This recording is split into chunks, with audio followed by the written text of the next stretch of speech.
Hi అండి, సూదిలో దారం ఎక్కించడం ఎంత ఈజీనా చూస్తే ఖచ్చితంగా మీరే ఆశ్చర్యపోతారు. ఈ అద్భుతమైన టిప్స్ మిస్ కాకుండా వీడియో చివరి వరకు చూడండి. హాయ్ అండి, నమస్తే. Jhansi, welcome to our channel Jhansi cooking gardening vlogs. ఎలా ఉన్నారండి? అందరూ బాగున్నారా? నేనైతే చాలా బాగున్నాను. మీరు కూడా చాలా చాలా బాగుండాలని మనస్ఫూర్తిగా కోరుకుంటున్నాను.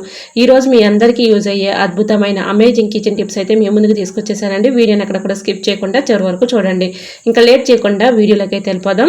ఇంకా సూదులో దారం ఎలా ఎక్కించుకోవాలనేది ఈ టిప్ని అయితే షేర్ చేస్తున్నానండి. చాలా ఈజీగా, సింపుల్గా పిల్లలైనా పెద్దవాళ్ళైనా ఈజీగా ఎక్కించుకో. అందరి ఇళ్లలో ప్లాస్టిక్ బూజుకర్రలు అయితే ఉంటూ ఉంటాయి కదండి. ప్లాస్టిక్ బూజుకర్రకు ఉన్నటువంటి ప్లాస్టిక్ థ్రెడ్ని అయితే ఒకటి తీసుకోవాలి. ఒకటి సిజర్ పెట్టి కట్ చేసుకున్నానండి. అలానే అయిపోయిన బ్యాటరీలు ఉంటాయి కదా, ఒక బ్యాటరీని అయితే తీసుకొని ఈ విధంగా ప్లాస్టిక్ థ్రెడ్ని ఫోల్డింగ్ చేసేసి బ్యాటరీకి ఈ విధంగా అమర్చుకోవాలి. అంటే మనకి స్టిఫ్గా గట్టిగా ఉంటుంది, కదలకుండా ఉంటుంది కాబట్టి.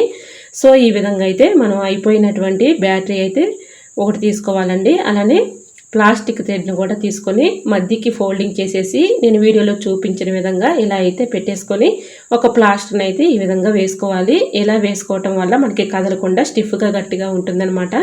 ఇలాంటిది ఒకటి చేసుకుని మనం పక్కన పెట్టేసుకున్నాం అనుకోండి, నైట్ టైంలో అయినా మనం ఎప్పుడైనా కూడా సూదిలో దారం ఎక్కించుకోవడానికి చాలా ఈజీగా అయిపోతుందండి. సో ఒకరి హెల్ప్ లేకుండా చాలా ఈజీగా ఎన్ని దారాలైనా, ఎన్ని పేటల దారమైనా ఈజీగా ఎక్కించేసుకోవచ్చు. సో ఈ విధంగా అయితే ప్లాస్టర్ని కదలకుండా ఇలా 2 చుట్లు అయితే చుట్టేసుకున్న తర్వాత ముందుగా ప్లాస్టిక్ థ్రెడ్ని అయితే నీడిలోనికి ఎక్కించుకోవాలి. ఇలా అయితే రెడీ చేసుకున్నాం కదండి. ఇలా మనం ఒకటి రెడీ చేసుకుని పక్కన పెట్టేసుకుంటే ఎప్పుడు కావాలంటే అప్పుడు మనం ఈ విధంగా ఎక్కించేసుకోవచ్చు. ఈ విధంగా మనం ఫోల్డింగ్ చేసుకున్నటువంటి ప్లాస్టిక్ థ్రెడ్ని అయితే ఇలా పెట్టేసుకున్నాం కదండి. ఇప్పుడు నీడిల్ తీసుకుని ప్లాస్టిక్ థ్రెడ్ని అయితే నీడిలోనికి ఎక్కించుకోవాలి. ఇలా నీడిలోనికి ఎక్కించుకున్న తర్వాత ప్లాస్టిక్ థ్రెడ్లో నుంచి మామూలు థ్రెడ్ని ఈజీగా సూదిలోనికి ఎలా అయితే తీసుకోవచ్చు. చాలా ఈజీగా, సింపుల్గా ఎవరైనా ఎక్కించేసుకోవచ్చు అండి. చిన్నపిల్లలైనా, పెద్దవాళ్ళైనా, ముసలి వాళ్ళైనా ఎవరైనా ఎక్కించేసుకోవచ్చు. మీకు వీడియోలో కనిపిస్తుంది కంటే చాలా ఈజీగా, సింపుల్గా ఎలా అయితే ఎక్కించేసుకోవచ్చు. ఇలాంటిది ఒకటి చేసుకుని పక్కన పెట్టుకుంటే. సో ఈ విధంగా అయితే నీడిలోనికి ప్లాస్టిక్ థ్రెడ్ని అయితే పెట్టేసాం కదా. ఇప్పుడు మామూలు థ్రెడ్ని ఎక్కిస్తున్నాను చూడండి. ఇలా నేను ఒక సింగిల్ పొర అయితే డబుల్ పొర అయితే వచ్చింది కదా. ఇప్పుడు నాకు 4 పొరల దారం అయితే వచ్చేసింది చూడండి.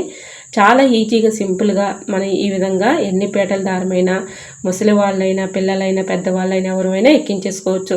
సో ఇలాంటిది ఒకటి చేసుకుని పెట్టుకున్నాం అనుకోండి, మనకి ఎప్పుడు కావాలంటే అప్పుడు ఈ విధంగా ఎక్కించేసుకోవచ్చు ఒకరి హెల్ప్ లేకుండా. ముఖ్యంగా టైలింగ్ చేసే వాళ్ళకి ఈ టిప్ చాలా చక్కగా యూజ్ అవుతుందండి. ఇలాంటిది ఒకటి చేసుకుని పెట్టుకుంటే చక్కగా సూదిలోని దారం ఎక్కించేసుకోవచ్చు.